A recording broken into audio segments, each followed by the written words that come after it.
So very briefly about myself. My name is Brian. I'm from England. Lived here about 10 years. I'm a marketing copywriter by day and an aspiring novel writer by night. So thank you. I've spent a fair bit of time trying to complete my own novel, more time than I care to admit. And during that time, I've spent a good few hours, days, weeks researching the art of storytelling in both YouTube videos, books, and podcasts. So I've compiled some of this into this presentation today. So I wanted to look at world building, given this year's theme of New Worlds, but with a focus of character-focused world building.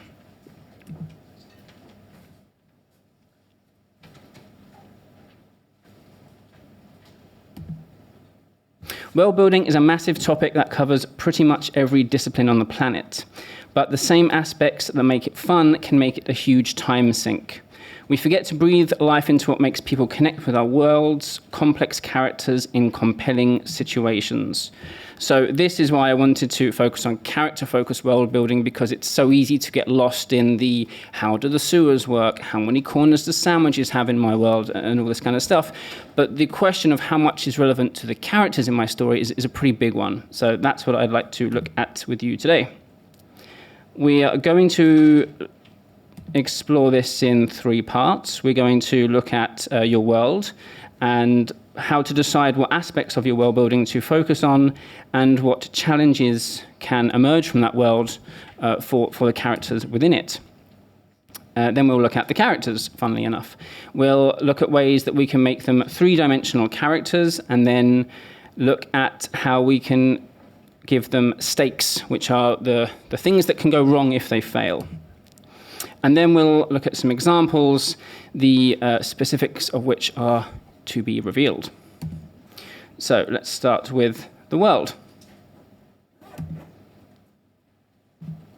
Go narrow and deep in your world building, not wide and shallow. You don't have to have everything about your story figured out to make the world feel immersive. Pick 2 or 3 world building categories that you will go narrow and deep into, and then flesh things out from there. That's from Savannah Gilbo. She's a developmental editor and book coach, and she's the host of a highly rated podcast called Fiction Writing Made Easy. Highly recommend it for writers of all shapes and sizes. Her episodes are about 20 minutes long, so nice bite-sized episodes.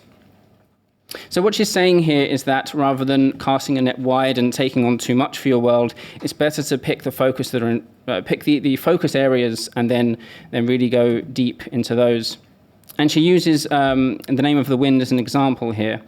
The 3 areas she identifies that have been focused on are the study of magic, arts and culture, and folklore. So if we pick those apart a little bit, within studying magic, you've got the university and the administration of the university. How does it work?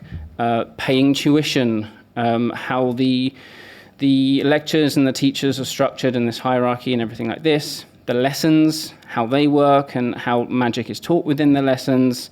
And the students and teachers are all fleshed out characters. So this is a big part of the world, so everything within that is shaped out as well. Arts and culture, we've got the club called the Aeolian, which is where Quoth goes to earn his pipes, and it's a big cultural scene, a big cultural hub of the city, so it's a big part of the world for the main character.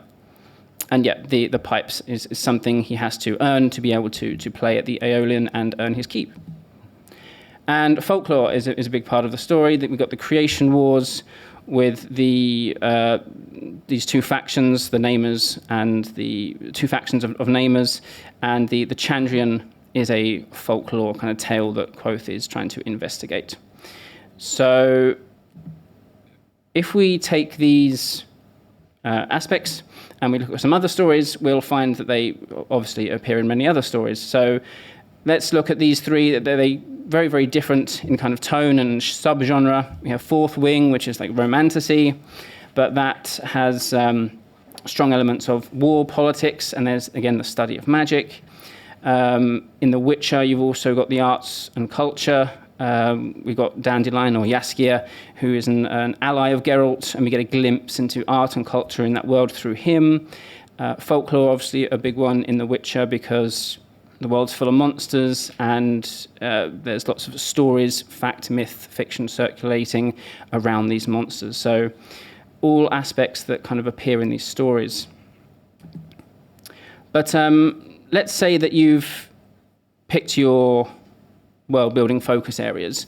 Then next logical step would be, well, what do I flesh out?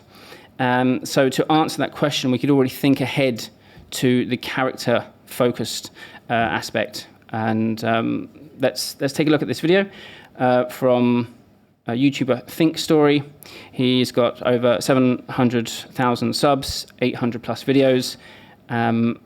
Recommend his channel, and let's take a look what he has to say about characters. You might be able to hear something, I can't promise.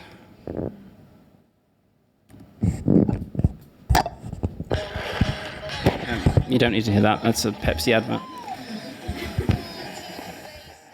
If Pepsi is a part of your world, then I suppose this is relevant, but... Oh! So let's take a look at some of these differences and apply them using The Matrix, Lord of the Rings, and Toy Story. The first difference is that want is external, need is internal. Can any of you hear that? External want of a character is what drives the plot forward. This is Frodo wanting to destroy the ring, Woody wanting to become Andy's favorite toy again, or Neo wanting to save humanity from the grips of our mechanical overlords. Need, on the other hand, is internal. It is what our characters need to learn about themselves for them to grow and ultimately fulfill their want. This is Frodo realizing he needs Sam to complete his journey, Woody realizing the importance of sharing, and Neo realizing that he must believe in himself, that he truly is the one. You'll notice I use the word realizing here a lot, and we'll come back to that later. The obstacles of wants and needs are also external and internal. Wanting to destroy the ring? Huge army in your way. Wanting to be Andy's #1 toy?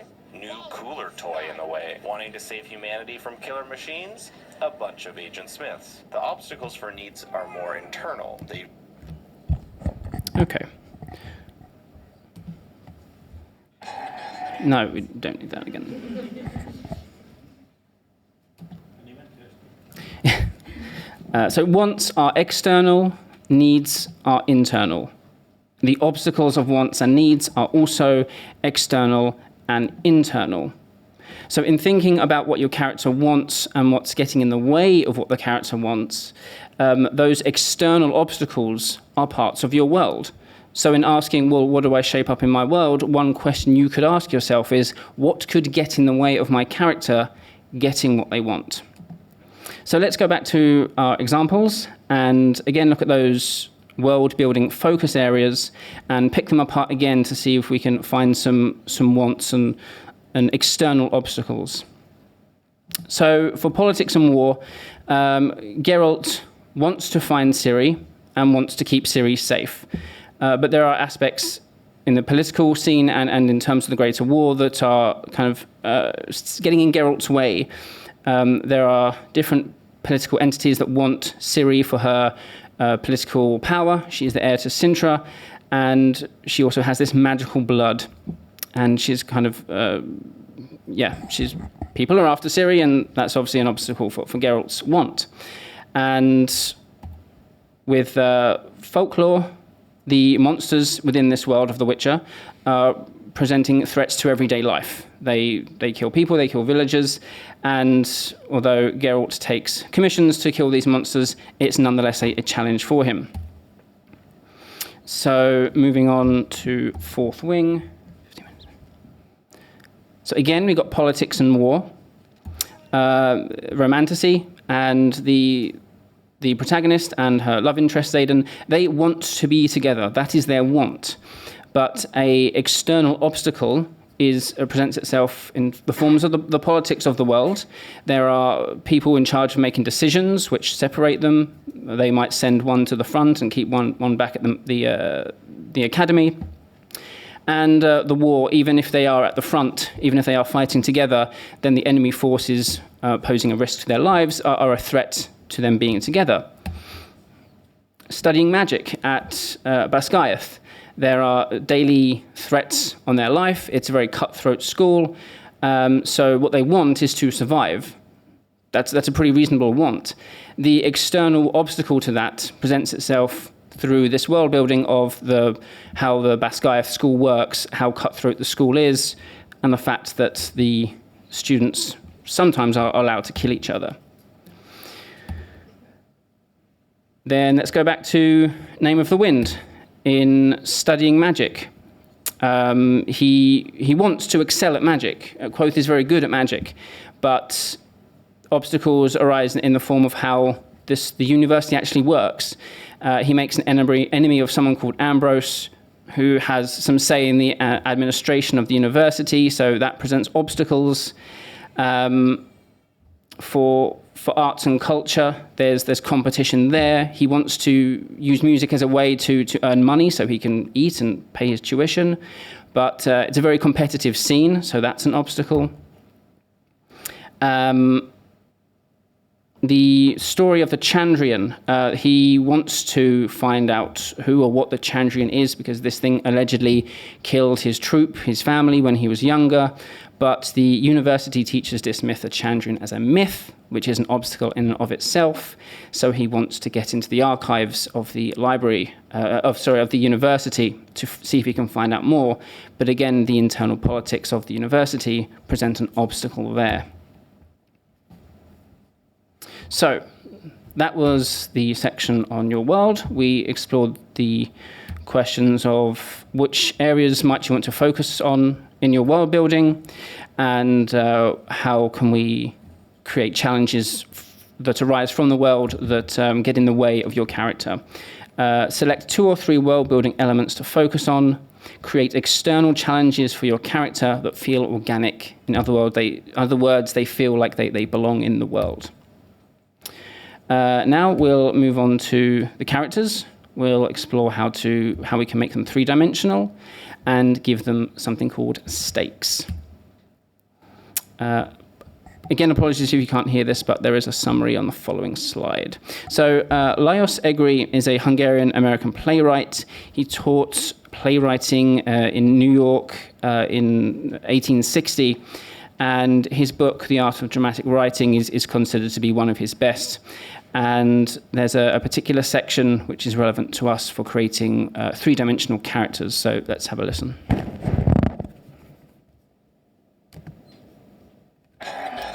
Of course.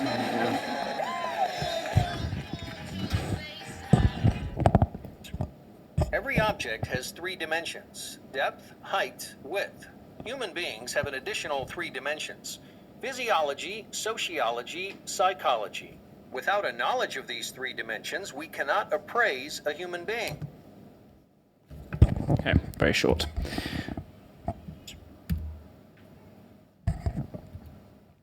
Human beings have 3 dimensions: physiology, sociology, psychology.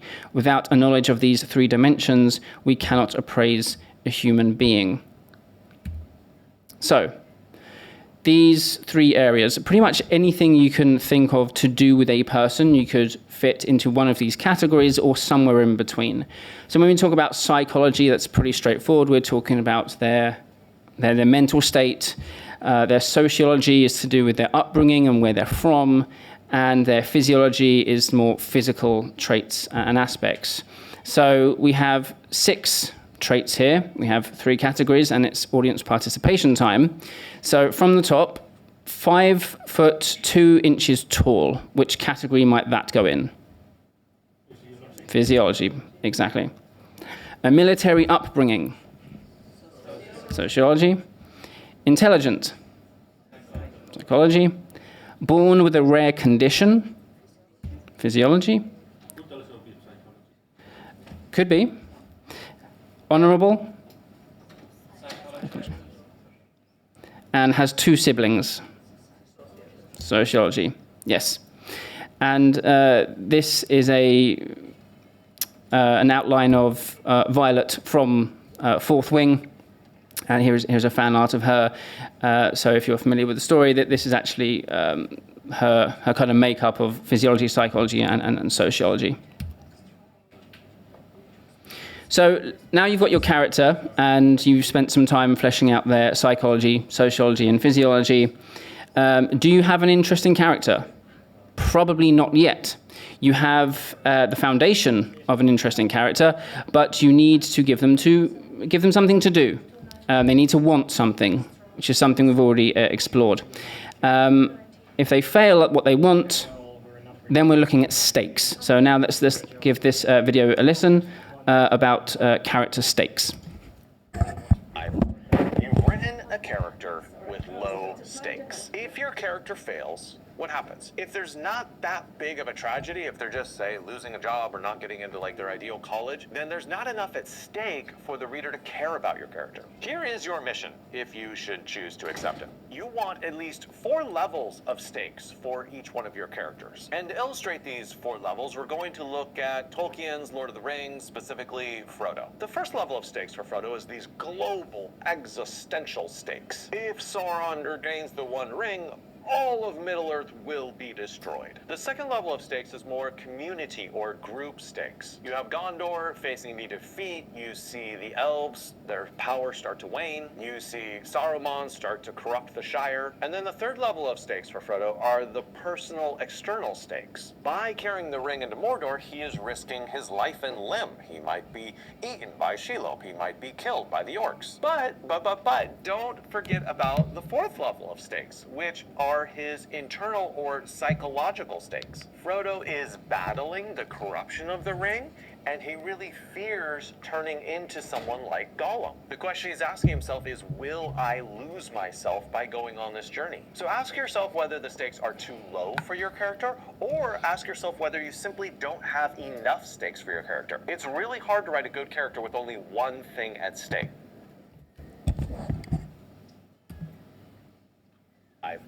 You've written... Okay, so that was YouTuber BookFox. He has an editor background and is read by 3 million authors a year, and he does some writing courses. Recommend his channel again. So across the last couple of videos we've covered kind of character wants, obstacles, and now stakes. So now let's get a bigger picture of that together. The character wants something external. If it's a want, it is external. It exists outside of them. So then what stands in their way is also external. And those 3 levels of external stakes that BookFox discussed were global, community, and kind of personal. So on a global level, this is saving the world kind of stuff. If the character fails, the world will end, or there'll be this great existential crisis. It's very, very big in scale. Then you've got the communities. So these are the characters, the groups of characters you get to know in your world. Perhaps they have traditions and culture, again, an aspect of world building, but that's how you get to know about these communities and care about them. These communities are at risk if something on this level of stakes goes wrong. And then on the more personal level, something of theirs is lost if they fail. So this could be their life. Because again, survival is a perfectly adequate want for a character. It could be someone they love or something they love. If they fail, they could lose that. So they're the external stakes. The 4th level of stake that BookFox talked about was to do with the need. Because the want is external and the need is internal. Your character needs something. Something internal stands in their way. So essentially they need to learn something, they need to change something, but they are getting in the way of themselves. They need to learn a lesson to overcome that. And that is the internal level of stakes. If they fail with this need, they won't grow, they won't learn, and they won't change in the way they need to do so to save the day. So because we are looking at world building today, we are going to continue looking at external stakes, because that's more related to do with world building. But that isn't to say that outweighs internal stakes by any means. They are both important. You need both if you're going to have an interesting, relatable character. So we wanted to have a look at how we can make our characters 3-dimensional and look at 4 levels of stakes. The recommendation would be to use Egri's framework to create 3-dimensional characters. So that, again, that's their physiology, sociology, and psychology. And then their wants, the things they want to achieve or do, should align with about 3 levels of external stakes: global, community, and personal. So, now the big reveal. What are we going to look at in relation to these examples? We're going to look at some characters from books and TV and film, and we're going to deconstruct them using Egri's framework. We're going to have a look at their psychology, sociology, and physiology and see what we can learn. And then we'll look at their wants, their obstacles, and their stakes. The things they want to achieve, the things in their world that get in their way, and what they'll lose if they fail. Let's start with Katniss Everdeen of the Hunger Games. Hunger Games is so good, in my opinion, for examples on story building. It fits the bill in so many ways for me. So we're not going to fill these in completely. That would take too long. But overall, of her psychological state, we can say she's protective. We see that when she's growing up, she's very protective of her family, especially her little sister Prim. She grew up poor. Her family was poor, living in this district. They didn't have much money, and this could, links to her protective nature. She's self-sacrificing. She's willing to put herself on the line to save the people she cares about, namely her sister Prim, and that's the first example of a trait that kind of sits between two aspects of this framework. Physiologically, she's strong. We see that this is quite obvious. But how did this come about? Well, she grew up poor, which kind of fueled this need for her to find food. So she became a hunter. So that her sociology had a direct impact on her physiology. She's determined. So if she wants to save someone, if she sets her mind to it, she's determined to see it through. She's strong and capable, so she will use the skills to do that. So in summary, with all that in mind, what kind of character do we have? We have a fighter willing to self-sacrifice for the protection of others. Let's quickly look at the kind of world that the story puts this character in. The subjugated serve the privileged. Some are forced to fight one another to the death. So the majority of the districts serve the capital. The Hunger Games are a means to sacrifice people from these districts so that in a way that the capital can maintain their hold. And we can already see some contrast here because our protagonist is willing to self-sacrifice, and the world she's in is one in which those in power are willing to sacrifice others. So we already see there's this conflict of morals there. So what does Katniss want? She wants to free Panem from tyranny. We want to get rid of Snow so we can bring down this regime of the capital's grip over the districts. She wants to keep her home districts and the other rebel Hunger Games contestants safe. So she grew up in this one district, and then later in the trilogy, she finds herself in this other secret district. She wants to keep these ones safe, and she wants her loved ones to survive. So that's her sister, her mother, and then her love interests. But what stands in her way? Well, Snow already has a pretty good grip on Panem, so it's going to be difficult to kind of start any rebellion or fight back without getting crushed early on. Other contestants in the Hunger Games, so not all of them side with her, not all of them are interested in rebellion. Some of them just want to win this brutal contest.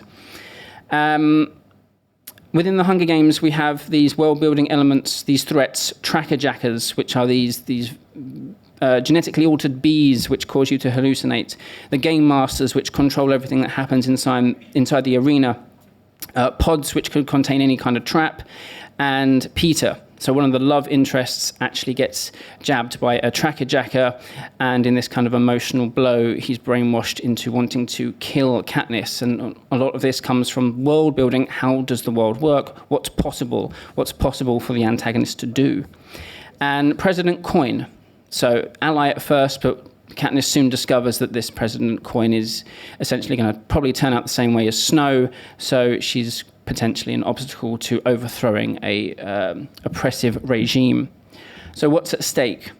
These 3 wants line up quite nicely with these 3 levels of stakes. On a global scale, we're talking about Panem's freedom. If Katniss fails, the rebellion will be crushed, and most likely that the capital will remain in power.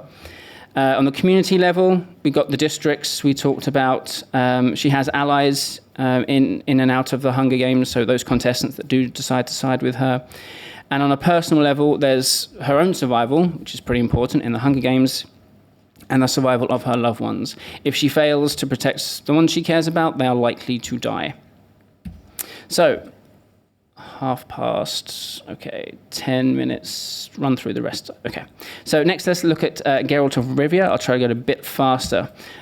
Psychology, he's knowledgeable. He knows his trade. He has to know about the monsters he's killing. It's not just about brute strength. He needs to know their weaknesses and what kind of threat they pose. Sociology, he's a nomad. He travels from place to place. His home is Kaer Morhen, but he doesn't live there all year round. He spends most of the year traveling, which makes him this kind of loner figure. Physiology, very powerful, physical strength, reflexes, some rudimentary magic, and as part of his upbringing, he's a monster hunter, so that ties in his power and his sociology. And he's decisive, so he chooses to use his power very, very carefully based on the knowledge he knows. This monster is a threat, I will use my strength to fight it. This monster is not a threat, I'm not going to use my strength to fight it. So in summary, we have a character who is a monster hunter wanderer with a strong moral compass. And they find themselves in a world that is where war ravages the continent. There is fear of monsters and disdain between races. So again, we can see at a glance that who this character is going to be very interesting for us to follow them in this world. They have a strong moral compass in a world which is where there are people who don't have a strong moral compass. So a dramatic question arises there. Is our character going to be able to maintain their moral compass in this kind of world?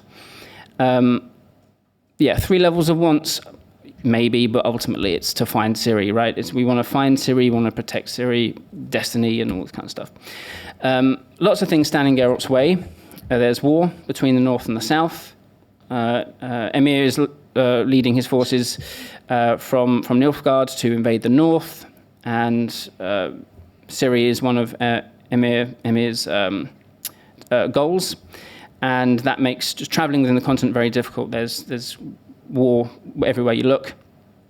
The ambition of kings and queens and mages, there's that political aspect at play, people plotting, people scheming, and of course the monsters, whether it's him taking a job or they just present themselves as trouble on the road, they are going to stand in Geralt's way. So what's at stake here? I'm conflating the video game, the book, and the TV show, I apologize. But on a global sense, there's the Wild Hunt, and they threaten the world. That's one of the factions that are after Ciri and her magical blood. On a community level, which war is the direction going to take? You've got the Scoia'tael, the band of dwarves and elves who have a tenuous kind of alliance with Nilfgaard. There's lots of factions threatening one another. On a personal level, he wants relationships with Yen and Ciri. If he can't save Ciri, he can't have this kind of father relationship that he wants. And if things don't calm down, if the political turmoil continues the way it does, then he's not going to maintain his relationship with Yennefer. So, switching genre, Luke Skywalker of Star Wars. Psychology, he's loyal. We see this in A New Hope. We know that he wants to get off Tatooine. He says so to his uncle. But when he meets Ben Kenobi and he offers him the chance to come with me, we need to take this message from the droid to Alderaan, I think. He says, no, I can't. I have to stay and work on the farm with my uncle. So even though it's not something he wants to do, he has made this promise, so he's going to see it through. So that tells us that he's a loyal person. He's also humble. In that same scene, I believe, Obi-Wan says, I heard you become a pretty good pilot, and he kind of smiles and shrugs it off. He's adventurous, though. His humble mindset, his humble upbringing has led him to kind of dream of adventure. He has quick reflexes related to the fact that he is a good pilot. So it's his hobby on his home planet. He's trained as a pilot, so his reflexes are in good shape. He's also quite confident. When they approach Han Solo in the cantina and he gives them this absurd price for taking them to Alderaan, he balks at the price and says, I'm actually a pretty good pilot myself. So he knows his ability, but he doesn't brag about it. He knows he's capable. So at a top level, we have a character, a capable, well-meaning farm boy dreaming of adventure. They find themselves in a world where the Empire threatens freedom and the planet-destroying Death Star threatens countless lives. Lots of contrast here. Very small, humble farm boy, dreams of adventure, loyal, humble, up against this huge, very large, powerful regime. They want to liberate the galaxy from the Empire. He wants to keep his allies safe, and he wants to become a Jedi. What's standing in his way? The size of the Empire's fleet, they're immensely powerful. Darth Vader and the dark side are very serious threats to Luke, and there are environmental hazards. So in his travels and adventures, he goes to very numerous planets. We've got the inhospitable Hoth and the Wampa, the freezing sub-freezing conditions, and this Yeti thing trying to kill him. The swamps of Dagobah. There are environmental hazards in these planets that he goes to. On a global scale, an existential scale, entire planets are at risk that they will die. Billions of lives will die if the Empire is allowed to continue to wield this Death Star. On a community level, the Rebel Alliance are obviously his allies, and they're at risk. The crew of the Millennium Falcon become his friends. And on a personal level, his own survival and his commitment to the light side of the Force. So Darth Vader does try to lure him to the dark side, as we know. So it's not just Luke's life that's at stake, it's also that is he going to stay committed to the light side? Staying in the same world, but switching characters and medium, we'll look at Din Djarin from the Mandalorian. Very honorable. And he follows this creed. He's been raised in this certain way with traditions, which tie in with honor, and part of that dictates that he kind of travels, and his customs are quite strange to some. So again, we've got this kind of loner figure, very very skilled, very competent in a number of weapons and different equipment we see in Episode 1. This makes him, a very capable warrior as per his upbringing. Very ruthless, as well as honourable. That the first bounty we see him come after, the bounty tries to buy him off. He says, "Look, I've got money, I can pay you." But although he does want money, that's why he's doing this job. He's committed to the job. He wants to see it through, so he cannot be bought off. So in summary, we have a character who is honourable. They're a lonely warrior who cannot be bargained with. They find themselves in a world where societies are adjusting after the Empire's fall, but surviving factions of the Empire are plotting. Again, we see some contrast here. We have this character who is immovable in many ways. His culture and the creed is quite rigid. Don't take off the mask. Don't be bought off, this kind of stuff. The world around them is shifting. So he's this immovable, unchanging in ways figure in a world that is shifting and changing around him. So that creates some nice contrast. He wants to follow the Mandalorian way. He wants to get the jobs done. He wants to get paid for those bounties, and he wants to keep Grogu safe. The world puts obstacles in his way. The remnants of the Empire, they want Grogu, so they're going to obviously contest him for that. Other bounty hunters are after Grogu, so he's got those to contend with as well. Local tribes, we see Jawas strip his ship at one point, raiders threatening the locals, and again, being Star Wars, a galaxy full of different planets, there are environmental hazards. There's the Mudhorn in, I think, episode 2, which almost kills him if it's not for Grogu's intervention, so they are going to get in his way as well. At stake, the Imperial remnants are seeking to consolidate power, and they will do so if Din Djarin fails to keep Grogu away from them. On a community level, obviously, the other Mandalorians, and on a personal level, it's the survival of yourself and the survival of this child. Lastly, staying in the realm of streaming, we've got Vi from Arcane. On a psychological level, she's bitter. She lashed out at her sister Powder when Powder got some of their friends killed by accident as a kid. And that kind of set her off on this path to becoming Jinx. So Vi is bitter about that. She regrets that. She grew up poor. She grew up in this undercity called Zorn, which is underneath the top side of Piltover, which is very rich and prosperous. And she's quite pessimistic when she becomes an adult. She has these.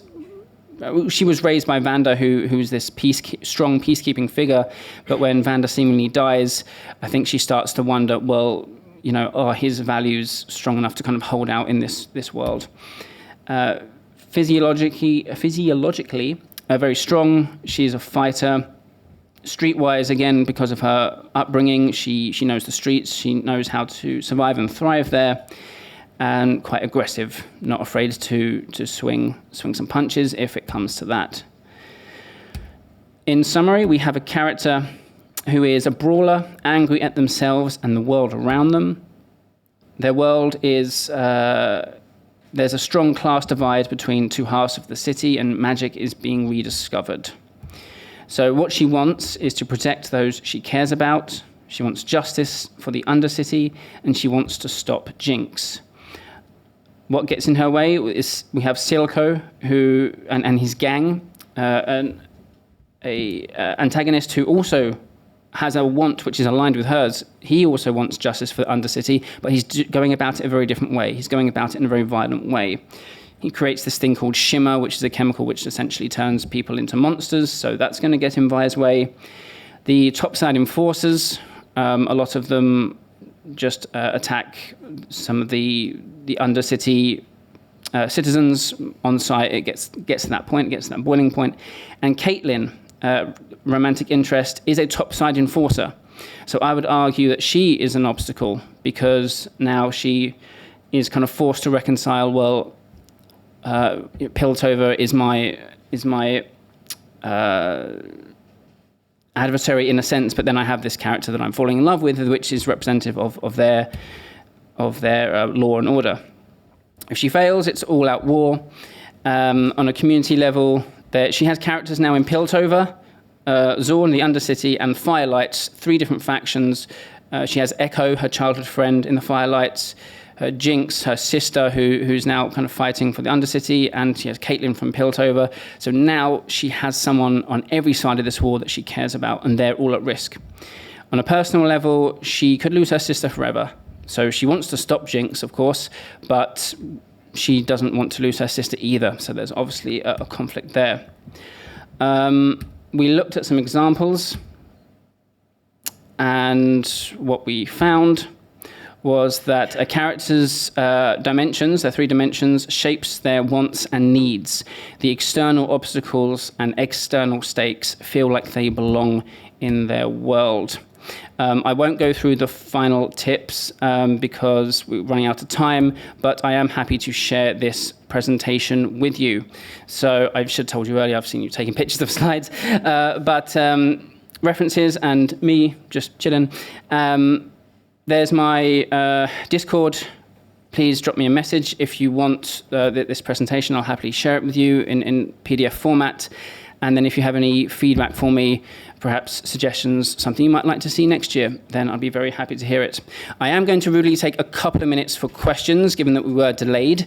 So if we have any questions from the audience, perhaps 2, max 3, then I will take them now. Thank you.